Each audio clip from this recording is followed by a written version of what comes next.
안녕하세요. 배변호사 박변호사 박지연 변호사입니다. 드디어 제가 어느 날 정주행을 전부 끝냈고 오늘은 7, 8화에서 틀린 법률 찾기 그리고 관련해서 법률 쟁점 한 가지를 소개해 드리려고 합니다. 먼저 첫 번째 장면입니다. 이 장면은 신중한 변호사가 피고인의 변호인으로서 증인을 신문을 하고 증인이 한 증언에 대해서 검사에게 이의 있냐고 물어보는 장면인데요.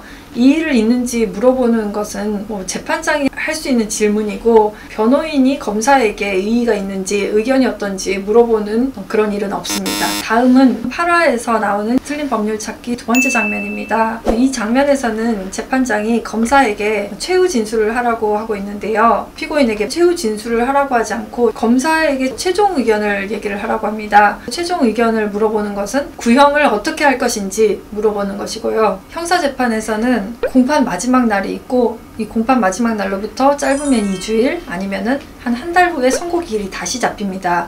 그래서 이 공판 마지막 날에 검사가 최종 의견을 진술을 하고 그 다음에 변호인이 최후 변론을 하고 피고인이 최후 진술을 하게 됩니다. 그런데 어느 날에서는 변호인의 최후 변론과 피고인의 최후 진술이 선고의 기일에 이루어지고 있기 때문에 이 부분이 잘못된 것이고 또 하나는 재판장이 공판 마지막 날 검사에게 최후 진술을 하라고 합니다. 검사에게는 최후 진술이라고 하지 않고 최종 의견을 진술을 하라고 하는 것이고 이 최종 의견이 구형을 하라는 것입니다. 그래서 이 두 가지가 틀린 장면입니다. 마지막으로 준비한 것은 그렇다면 이 드라마에서 김현수는 결국 무죄를 받았는데 김현수는 어떻게 구제받을 수 있을 것인지에 대한 것입니다. 많이들 궁금해 하실 텐데요. 이것은 형사보상 및 명예회복에 관한 법률에서 규정을 하고 있습니다. 일단 김현수는 형사소송법 제420조에서 재심사유로 규정하고 있는 사유 중 하나에 해당하는데요. 유죄를 선고받은 자에 대해서 무죄를 인정할 명백한 증거가 발견된 때에 해당이 됩니다.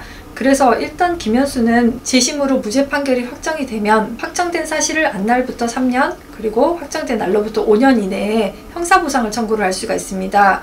이 형사보상 청구액은 그 구금 일수에 따라서 1일당 최저임금액 이상 그리고 현재 기준으로는 최저임금액의 5배에 해당하는 금액 이하의 금액에서 여러가지 사정을 고려해서 결정이 되는데요. 김현수는 무죄임에도 유죄로 선고를 받고 형을 살았기 때문에 그 구금 일수 기간 동안에 해당하는 보상 청구액을 국가에 청구를 할 수가 있습니다.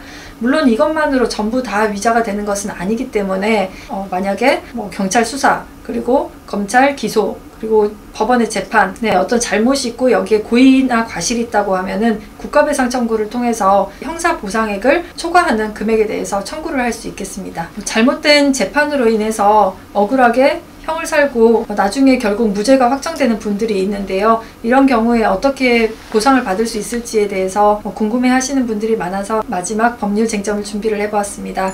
어느 날을 보면서 틀린 법률 찾기를 함께 해보았는데요. 또 다음에도 이런 드라마의 법률 리뷰 함께 해보도록 하겠습니다. 그럼 다음 영상에서 뵙겠습니다. 감사합니다.